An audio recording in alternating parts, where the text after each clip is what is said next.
Hi, everyone. Welcome to Writings, Chats, and Friends. And Ken Ween and I, who, of course, host this show for you every week, are just so happy to have back on our show Joe Symes and the Loving Kind's own Colin White. And, of course, Joe Symes. Hi, guys. Hey, two of our favorite musicians, Monica. Absolutely. I have to say before anything else that if you have not listened to Joe Symes and the Loving Kind, you are missing out big time. And there's a reason why we encourage everyone to listen to their music because it's excellent. And you're going to just have to listen it to yourself a little bit. And we will have one song that they're allowing us to have on the show today, so you can get a little bit of sample of their latest works.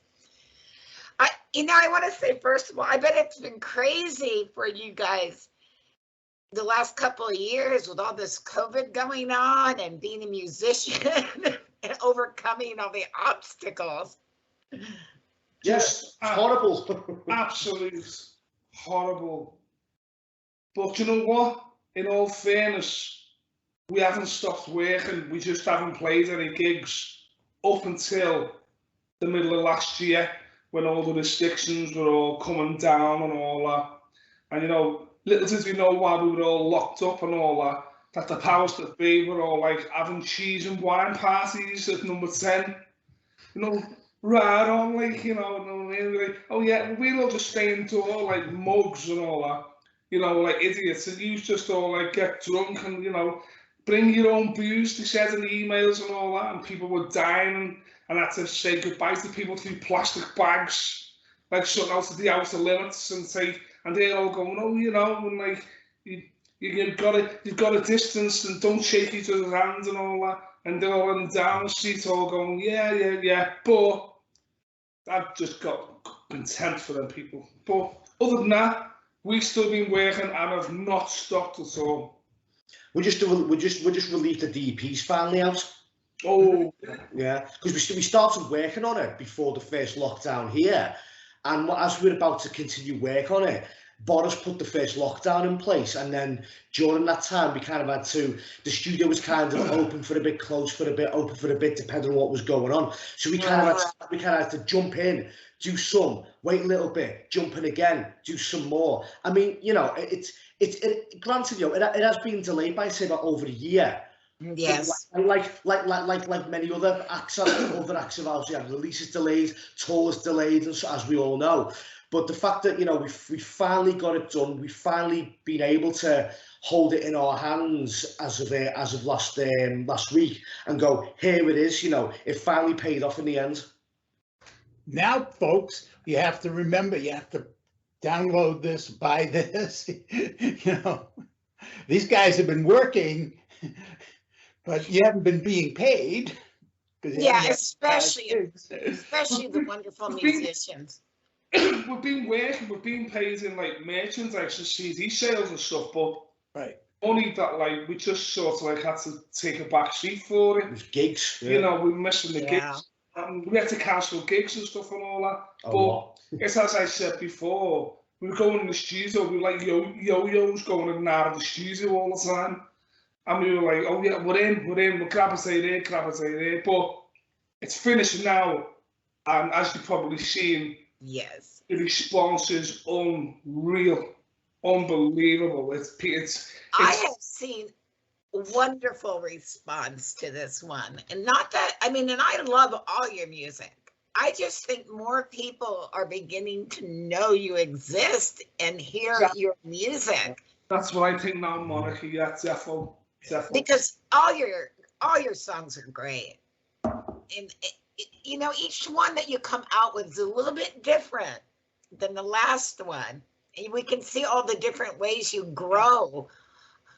Or I should say not grow, but be diverse. I was listening to the one that you sent to Monica for us to use today, and I really love it. It's just delightful. But, you know, folks, as we always do at the end of the show, Monica is going to put up the links under Oh, the yes. description of the show. And one of the things I strongly recommend is following these guys on Facebook or at Twitter, things like that, because you Instagram. really get an appreciation. I mean, I think Joe Symes and the Loving Kind are becoming like a musical representation of change and growth in England. I think you guys are the cutting edge. I think I said to Colin the other night, with this EP, and that's a nice thing to say, that Ken. Something feels different about this. I mean, we're at number 8 in the national 265 radio chart in London. It wasn't even released, and it went in the charts at number 26 above J Lo and the Red Hot Chili Peppers. It wasn't even released, so we were laughing our heads off going, what's going on here? And because people are talking about you. Yeah. And there's a buzz going around now about you, which, I've been hoping that would happen for years, as you did also. You don't run across that many really good musicians or bands nowadays, because so many of them have resorted to being actually fake. Yeah in their vocals and their music and everything, but you have stayed true to who you are, and it's you. It's not some recording that's dubbed over or anything. What people hear and see is what they get. And I think what it is, this EP, I mean, for me personally, I think I was probably going to drive the other two round the bend with the pre-production of it, because I've got to put down it, and like the engineer turned around and said, I've never heard so many melodies in one song. Even the bass line is a melody. Yes. But it works, and I'm like, putting it. I'd be sending him and Alan drunk messages with bits of guitar parts and saying, here's what's going to go on here. And you can tell that I'm absolutely rotten drunk on it, because I'm trying to put the notes together and the thing. That's true. Sometimes we do better. But when you hear it, the 4 tracks, it's like, the response is just on like, what? It got played again last night at Liverpool's football ground. It's been played the last 4 home Liverpool games at half-time intervals. Wow. I'm so proud of you. And also going back to the 365 top 30, it's been in nearly 3 weeks now, even though the EP came out last week. So the first week it was number 26. Then the week after that it jumped to number 11, and as of Friday just gone, it's now hit number 8. Wow! So it keeps going up and up and up. So we're above Elton John, Jack White, Dua Lipa, whoever she is, I haven't got a clue. Sounds like a box of washing powder to me. It's so funny. Do you know, let me go back to when you were talking about never hearing so many melodies. Yeah. I think that's a wonderful thing to do, a wonderful way to write the song and to present it, because that's what people love, are the melodies. And when you intertwine them like that, wow, you're just loving the whole song, I mean, I was like, I said to Colin and Alan, I was like, all the pre-production, I'd be like, sometimes in mine, a few drinks and like, just hammer like Rubber Soul and Revolver, and then like Total White Album, and I'd be like, getting ideas and all that, and then like, then like, put bits of the Doors on and stuff, and like, and then I'd go Hard Day's Night, and I'd go like, just all the ideas, I was just sat like a sponge, like, and what you hear, you go, what?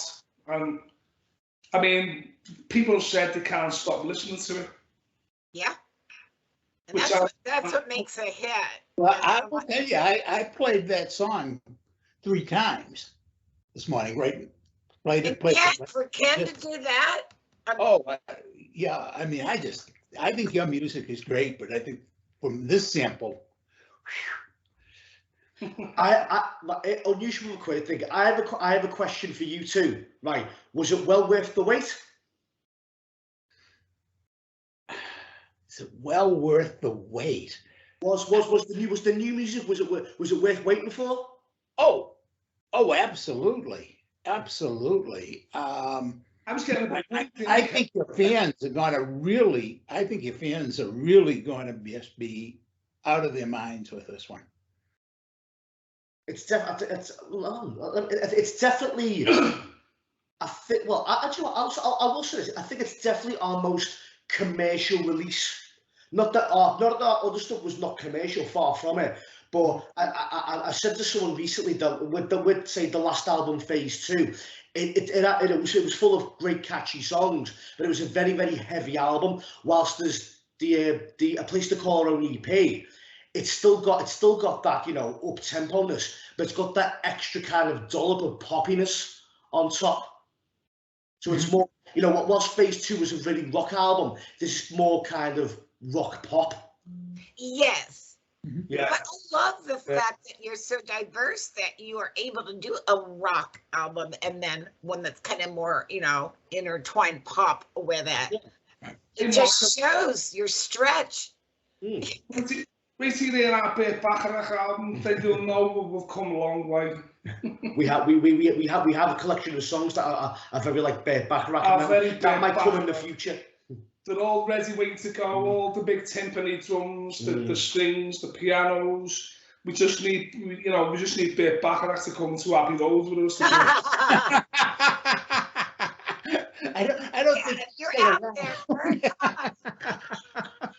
We've got them there, you know, very, very Carole King, Burt Bacharach. You know, we've got all songs there. We're actually going to start a third album soon. Next month. So really? Yeah. Exciting. You're going to start playing things with more instruments. No, that'll be a future album later in the future. But the third album is basically going to be of a similar ilk as A Place to Call Our Own EP. Okay, so the new EP is kind of, that's like a taste of what the next album's going to be. So yeah. That's so that. I mean, the new EP for me, it's like, it's colored in with, you know, it's got the Beatles on there, it's got the Pretenders, it's got the Smiths, it's got the Jam on it, you know, it's just so colourful.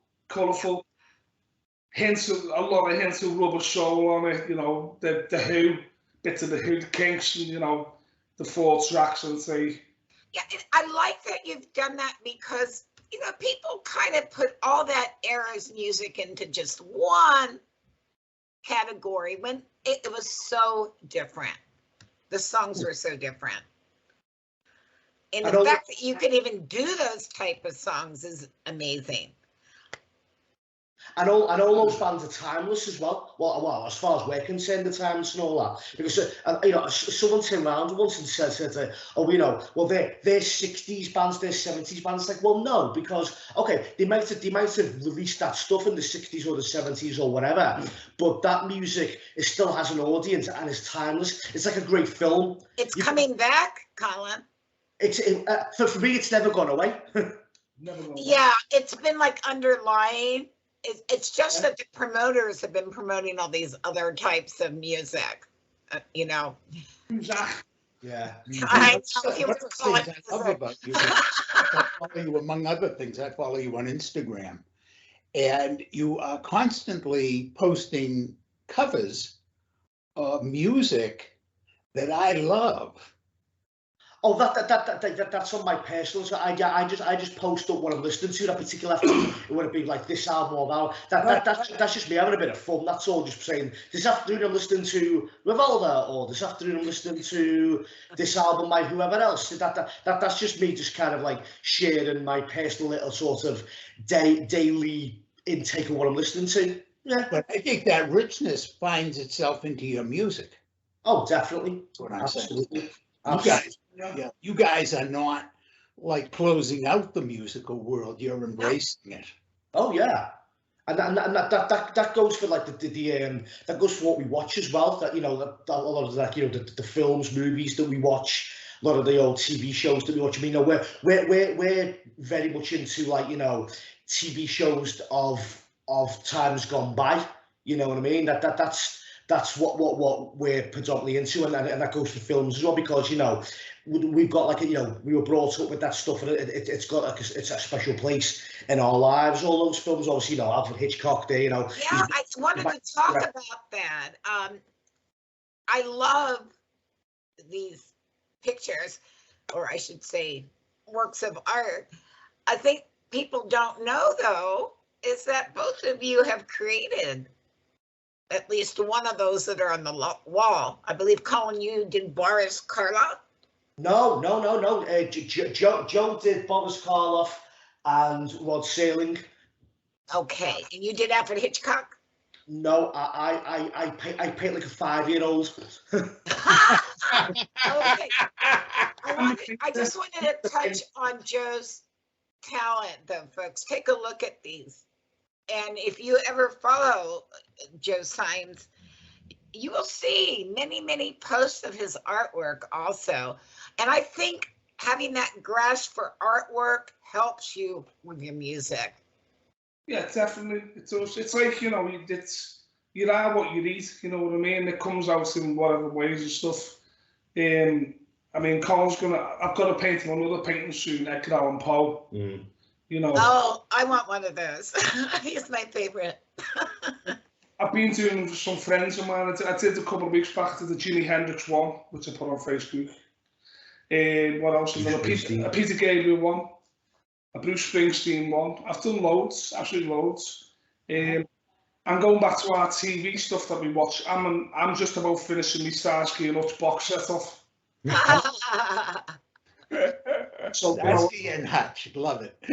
You know, it's funny because Monica, of course, paints very well. And yeah. I am like you, Colin, only I think you're a little mature. You said you paint like a 5-year-old. Yeah, I don't paint. I'm just smearing it on the wall. I'm still at the smearing it on the wall. Hey, that's modern art. But of course, Colin, you write. You can do that, just put it all over the wall and then put it in the take gallery, sell for all kinds of money, and just say it's art, you know what I mean? If someone stands in the middle of the street with a stand there, with nothing on it, and make $1 million and say it's art, and someone buys it, we all should be quitting, shouldn't we, there, when you think about it? Yeah. You know, but getting back to it, I'm on my last season of Starsky and Hutch. So I'm debating whether to put a big stripe down the side of my car and shoot round the roads round by man. I think that's wonderful. Do you ever take those with you to sell prints or anything? Not gigs. No. That's a separate thing, isn't it? It's just a separate thing that Yeah, I understand that. Yeah. They're on canvas as well. They're on canvas. So I'll draw them first and torture myself to death to get it right and all. I'll be like, it's not right, and I'll be standing one end of the room like that, squint my eyes, going, that bit's wrong and all that, and then, like, you know, just torture the artist bit, you know what I mean? And then, like, I'll then paint it and all that, and, like, then it's done. I go, yeah, it's done now. Yeah, I think anyone who's requested a painting has just gone directly to Joe's Facebook and just inboxed him and said, "Can you do this?" And well, he's done several. Well, okay, well, that's great. That's great. I've done 3 paintings for a fan of the band in Texas. 2 Beatles paintings and an Audrey Hepburn one. She bought them off me. Cool. So very nice. I was happy with that.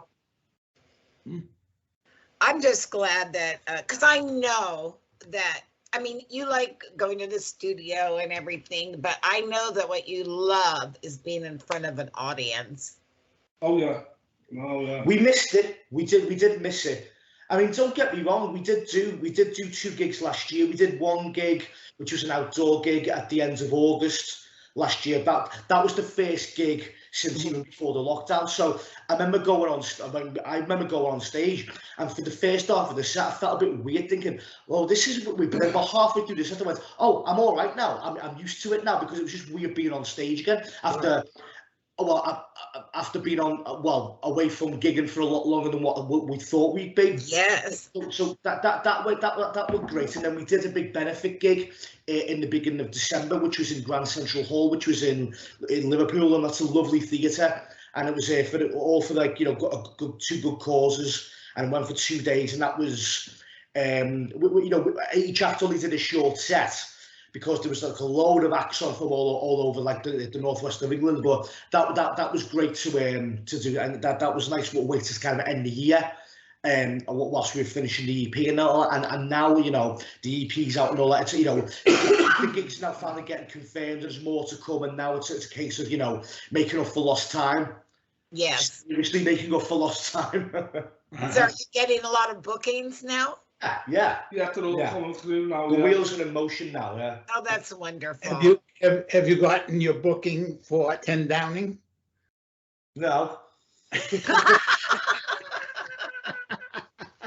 Well, if I told you what I had for them in mind, you'd probably cut me off. Yeah. I don't know. He knew. No money in the world what they could offer me would make me walk through that door, I'm telling you. We'd be booing them instead of them booing us. The band would be booing the audience, which would be them, like, yeah. I'd have to turn around to them and say, look, if you're going to come and watch us, you better put your masks on. Oh, sorry. Yeah. You're all that ugly anyway, your face are masks. And bring your wine and cheese as well. You don't need masks, you can scare people with their faces anyway, them lot in power. Yeah. Some of the Victorian days. Yeah. I have to admit that I do wear masks still in crowded areas, only because where I'm living, the people, they've actually had COVID increase quite a bit, not decrease, because so many people didn't do anything. But, you know, normally being outside and everything, I don't wear a mask, you know, just going into crowded areas.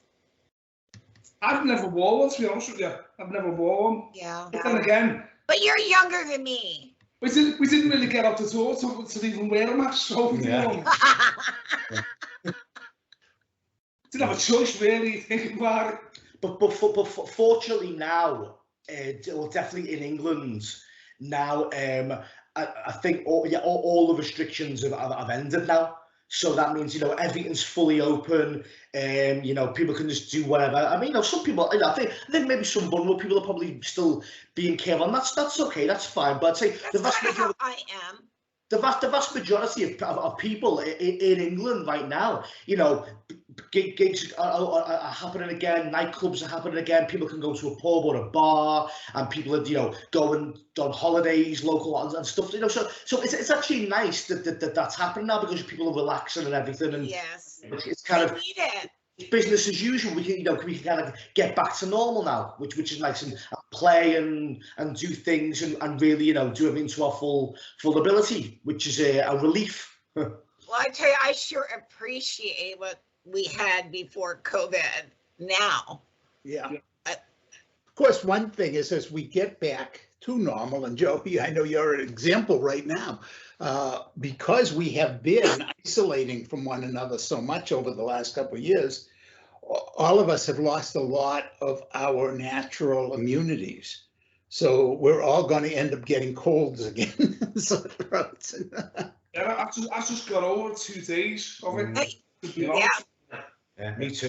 But you know, but we're okay. We're fine. Yeah.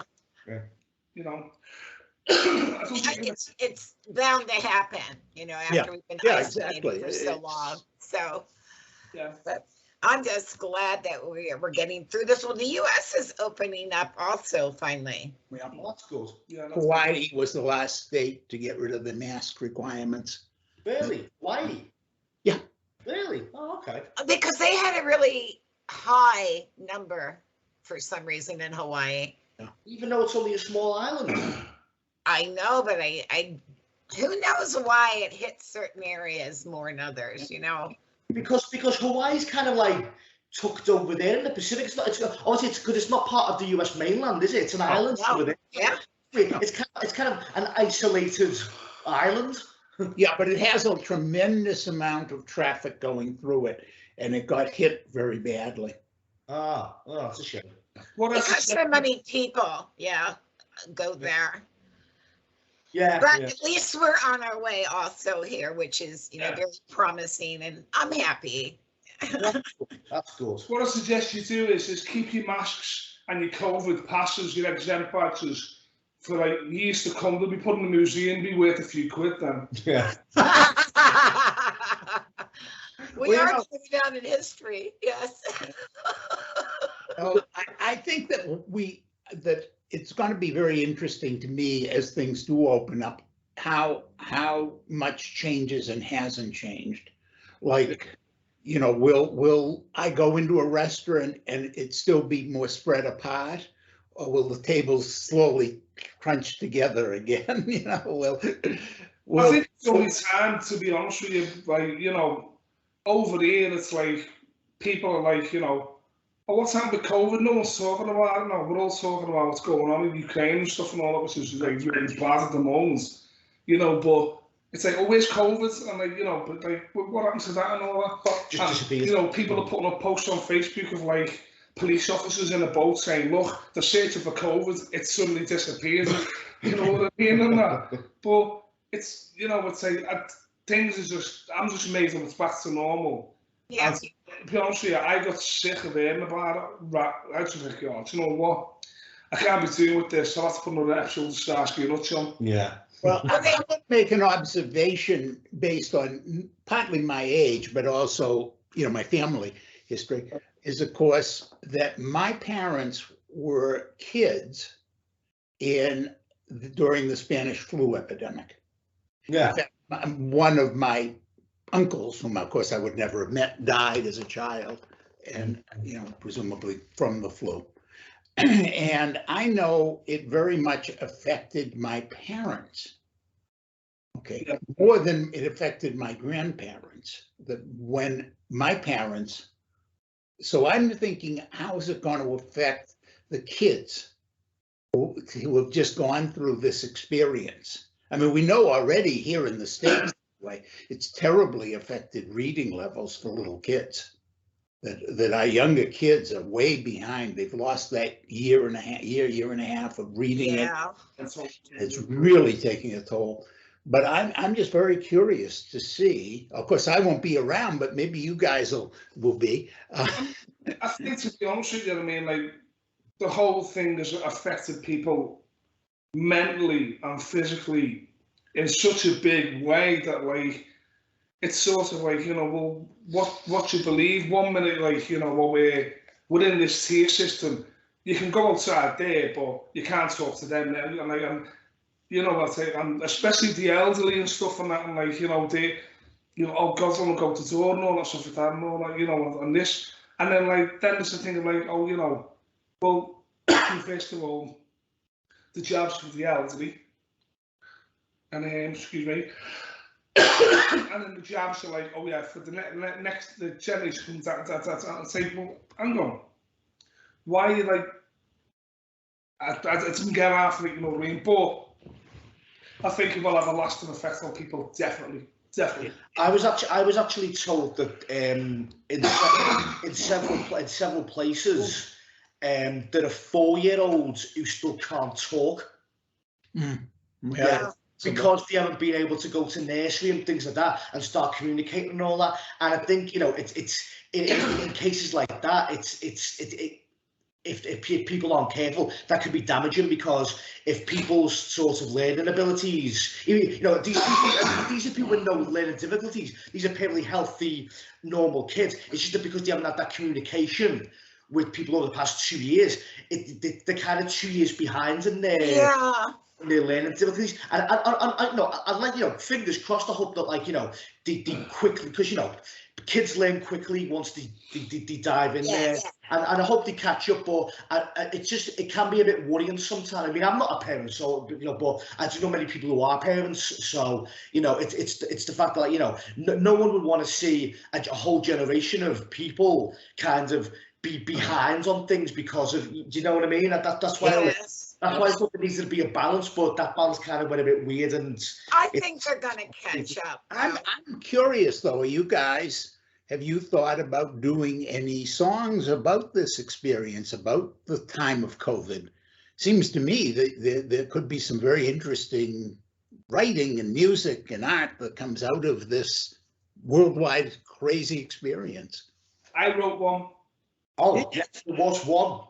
I wrote one. There was one. Yeah, there is one that I think will be on the next album. But it's not really to do with, well, what is it to do with specifically? Is it? Yeah. Yeah. But the thing is, it's not like a downbeat song. It's still a very upbeat song. Oh, sure. It's just like the Beatles. Yeah. Most of your songs are upbeat, even when they're talking about something that might not be so upbeat. The music is and the feeling is, and that's what people need right now. Yeah. And you know, when we overcome, I mean, the fact is, hey, here the four of us are talking about COVID as it recedes behind us, and we have survived it, overcome it, and even found some humor and some energy from it. The bad things happen. It's not, doesn't preclude happy songs. Yeah, definitely. I mean, like, you know, you've got to be positive about it. Because, to be honest with you, a lot of people, like, sort of enjoyed, like, you know. I like that. Yeah. They enjoy being miserable. They enjoy being miserable. I mean, you've only got to look at half of the faces anyway. They look miserable 24/7. Yeah. You know, Exactly. But, you know, I wrote a song about it, and you know, it's really, really catchy, very melodic, loads of harmonies in it, very upbringing and bright and happy and all that, you know. But it's got a nice message in there. It's a nice message in there.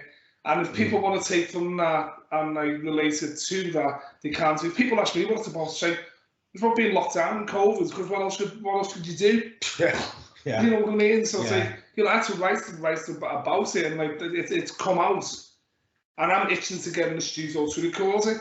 You know, I want to get in and record it. I want to start on it, like, you know what I mean? I think that'll be one of the first ones we're going to actually work on. When we get in, well, we'll probably go over it in rehearsals, and then we'll during one of the first sessions, that'll be one of the first ones that we'll go into and start working on for this next album. So when it can relate to that. So I think that's wonderful. So, hey, Monica, we should remind our audience, you know, we get so wrapped up with Colin and Joe that, and we of course know who they are, but why don't you remind our audience who we've been talking with, what their new LP is, and stuff. Well, we are speaking with Joe Symes and the Loving Kinds, Colin White and Joe Symes. Is Alan still with you? Yeah. Alan is recovering at the moment.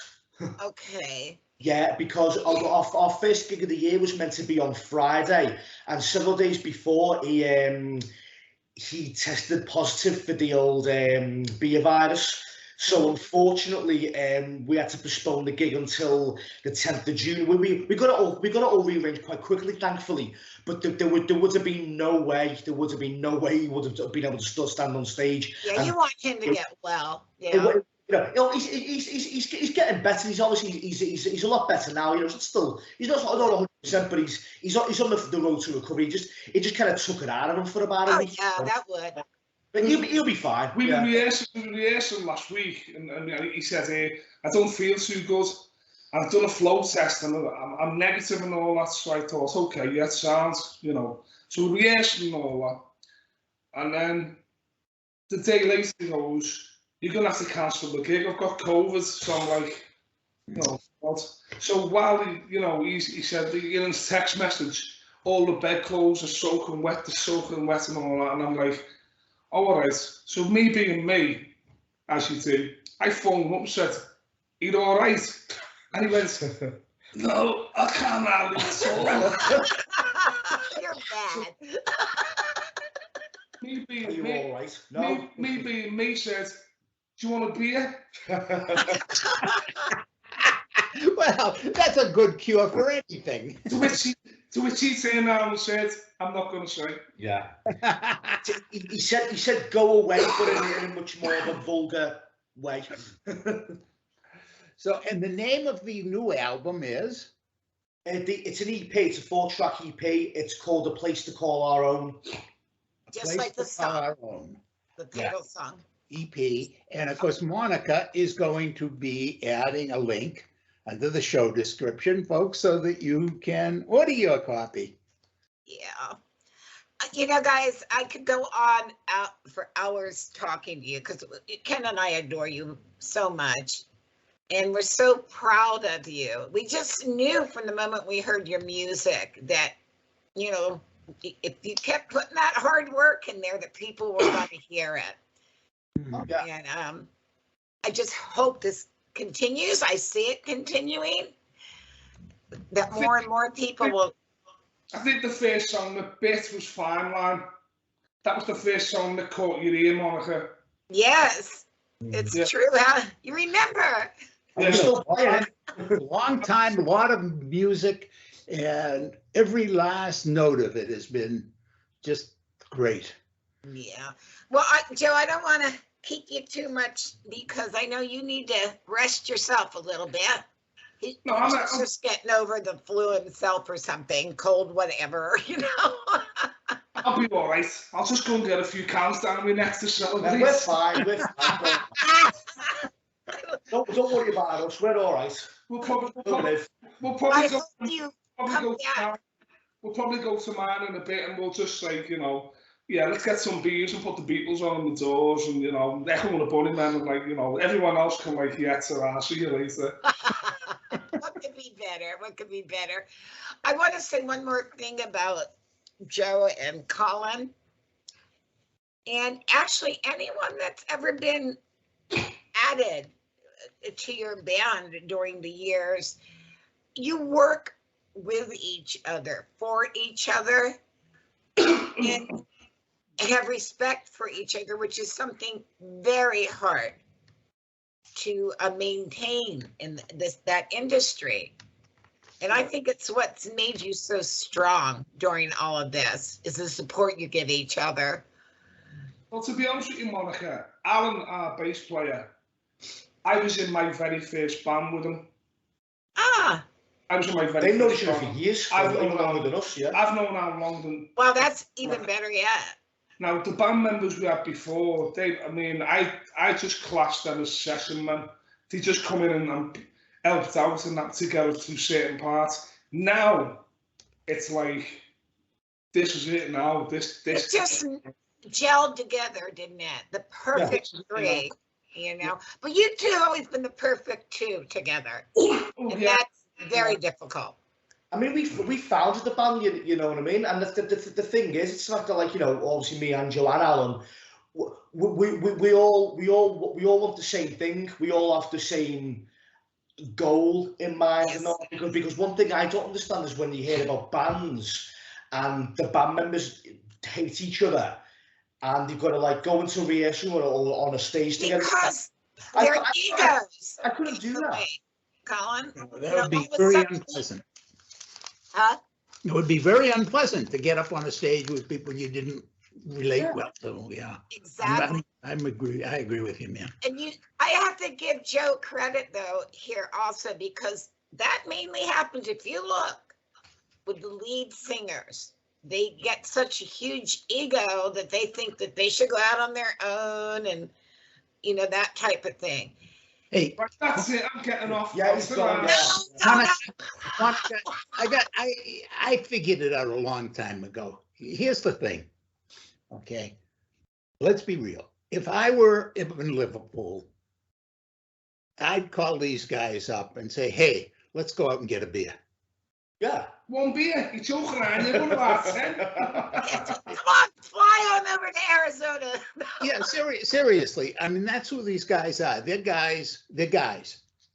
That they happen to be incredibly talented is separate from that. A lot of musicians forget how to be people. Yes. They're so busy being artists. And it shows through their music. I've met people like that. I've met a lot. Well, I think we've all met a lot of people like that, and I hate those people. Do you know what? I'll tell you a little story here, right? We were in the Cavern pub one night, across the road from the Cavern Club, and we were waiting to go on stage to do a gig. excuse me, was one doing a couple of songs, and we were standing there just by the bar having a drink. And this woman was walking around, and like she had like a John Lennon cap on, you know, Woody Guthrie, Dylan cap, whatever you want to call it, coal miners, you know, fishermen, you know, and she walking around, and she just thought she was it, And we were standing at the bar, and she come over, and like she, you know, mature woman, you know, nice looking and all that. She had her hair down with a cap on and all that. You could tell she was into watching bands. So she come over and basically she tried to make fools out of me and Colin. So look, he was like, you know, standing there, you know, big rock stars, like, you know what I mean? Like, who do you think you are and all that? And I just looked at her and said, do you know it's a known fact that if a woman wears a hat, she's going bald? Her face went. Yeah, she wasn't used to that, was she, Joe? No, she definitely got She just looked at me and just her face hit and she just walked out the cabin pub. I just thought, who's fault? Yeah. So here you have it, folks. The irrepressible duo. I just that's what I mean. To use the American term, she got banned. You know, but she thought she was like, you know, some kind of like a cool rock chick. A wise crap. You know, and thought like, you know, yeah, look at me, I'm really great and all like that, and you know what I mean? It's, you know, I've seen better looking corpses, to be honest with you. Monica, I just said that's these guys stop talking so we can play that song for folks so they can get on that link and order the music. Exactly. Guys, it was wonderful to see you again. Please come back once you get that new one done. I know it'll be a little while. Or any other reason you want to come back. You're always one of our favorite interview. We'll come back and tell mad stories. Because we like coming on the show, you know what I mean? I mean, like, if we can come on and tell stories like that, and people who think they're it and all that, like, you know, it's just like, Absolutely. People who don't like. You know, so as I've said to you, I've seen better looking corpses and what I told off there, you know. It's so funny. You guys take care and take care of yourselves. Get over the remains of that cold. Tell Alan we're thinking of him and hope he's recovering well. He'll be all right. He does send his apologies. He spoke to me today. That's fine. We'll see him next time, okay? Okay. Yeah. All right. And with that, folks, I know you've been waiting for this. You're going to hear a little bit from the new EP from Joe Symes and The Loving Kind. And we're going to have a link and everything for you. Guys, take care. So nice to see you again. Ta-da. Bye-bye. Bye. Bye-bye.